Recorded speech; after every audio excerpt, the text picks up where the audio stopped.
back to the Republican presidential debate right here in North Charleston, South Carolina. Let's get right back to the questions, and I'll start with you, Senator Cruz. Now, you are, of course, a strict constitutionalist. No one would doubt that. And as you know, the U.S. Constitution says only natural-born citizens are eligible for the office of President of the United States. Stop me if you've heard this before. Now, you were born in Canada to an American mother, so you were and are considered an American citizen. But that fellow next to you, Donald Trump, and others, have said that being born in Canada means you are not natural born, and that has raised questions about your eligibility. Do you want to try to close this topic once and for all tonight? Well, Neil, I'm glad we are focusing on the important topics of the evening.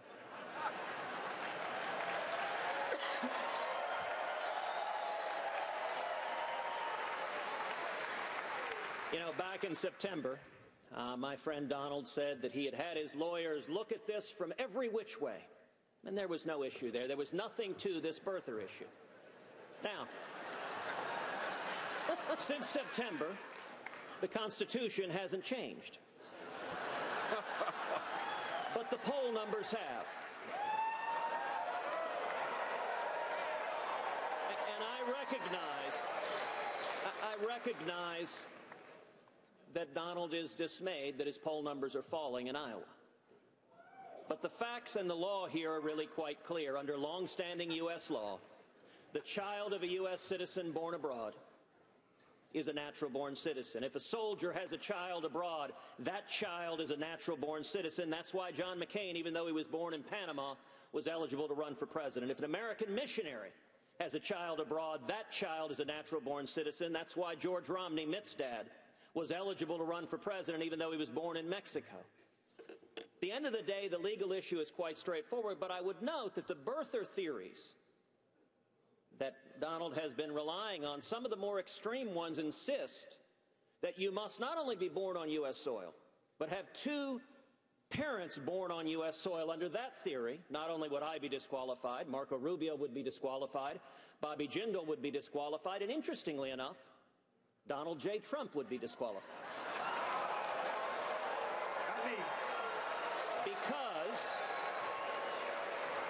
Because Donald's mother was born in Scotland. She was naturalized. Now, Donald, but I was born here. On the issue of citizenship, Donald. Big difference. On the issue of citizenship, Donald, I'm not going to use your mother's birth against you. Okay, good. Because it wouldn't work. You're an American, as is everybody else on this stage, and I would suggest we focus on who's best prepared to be commander-in-chief, because that's the most important question facing the country. Mr. Trump, did he address that? Did you raise this because of his rising poll number? Well, let me just tell you something, and you know because you just saw the numbers yourself. NBC Wall Street Journal just came out with a poll. Headline, Trump way up, Cruz going down. I mean, so don't, so you can't, they don't like the Wall Street Journal, they don't like NBC, but I like the poll. And frankly, it just came out. And in Iowa now, as you know, Ted, in the last three polls, I'm beating you. So, you know, you shouldn't misrepresent how well you're doing with the polls. You don't have to say that. In fact, I was all for you until you started doing that, because that's a misrepresentation. Number one. Number two, this isn't me saying it. I don't care. I think I'm going to win fair and square. I don't have to win this way. Thank you. Lawrence Tribe and numerous from Harvard, said that there is a serious question as to whether or not Ted can do this, okay? There are other attorneys that feel, and very, very fine constitutional attorneys, that feel that because he was not born on the land, he cannot run for office. Here's the problem. We're running. He does great. I win. I choose him as my vice presidential candidate, and the Democrats sue because we can't take him along for the ride. I don't like that, okay? The fact is, and if for some reason he beats the rest of the field, if for some, see, they don't like that. They don't like that. But, no, they don't like that he beats the rest of the field because they want me. But if for some reason, Neil, he beats the rest of the field, I already know the Democrats are going to be bringing a suit. You have a big lawsuit over your head while you're running, and if you become the nominee, who the hell knows if you can even serve in office? So you should go out, get a declaratory judgment, let the courts decide, and you shouldn't have mentioned the polls because I would have been much different. Why now? Why are you raising this issue now? Because now he's doing a little bit better. No, I didn't care before. It's true. No, it's true. Hey, look, he never had a chance. Now he's doing better. He's got probably a 4 or 5% chance. Thank you, Mr. Trump. Well, Neil, The fact is, there's a big overhang. There's a big question mark on your head. And you can't do that to the party. You really can't. You can't do that to the party. You have to have certainty. Even if it was a 1% chance, and it's far greater than 1%, because he wasn't born. I mean, you have great constitutional lawyers that say you can't run. If there was and you know, I'm not bringing a suit, I promise. But the Democrats are going to bring a lawsuit.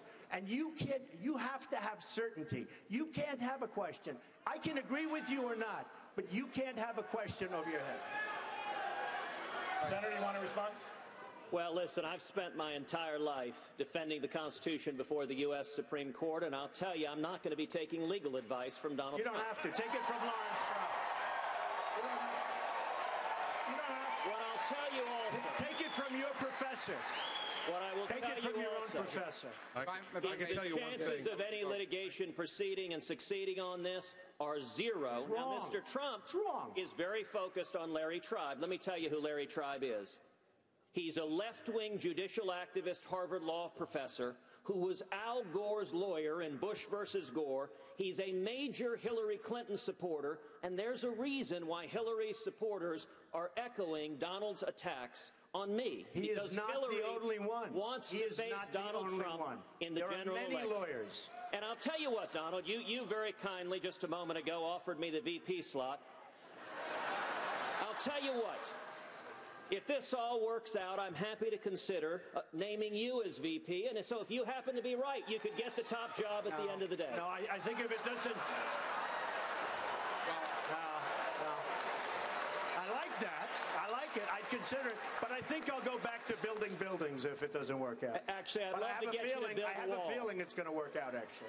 Thank you. Neil, I can tell Neil. Neil, I can tell you this. Let me Neil, say this, because I was invoked in that question. So let me just say in that answer. Let me say the real question here. I hate to interrupt this episode of Court TV, but the real.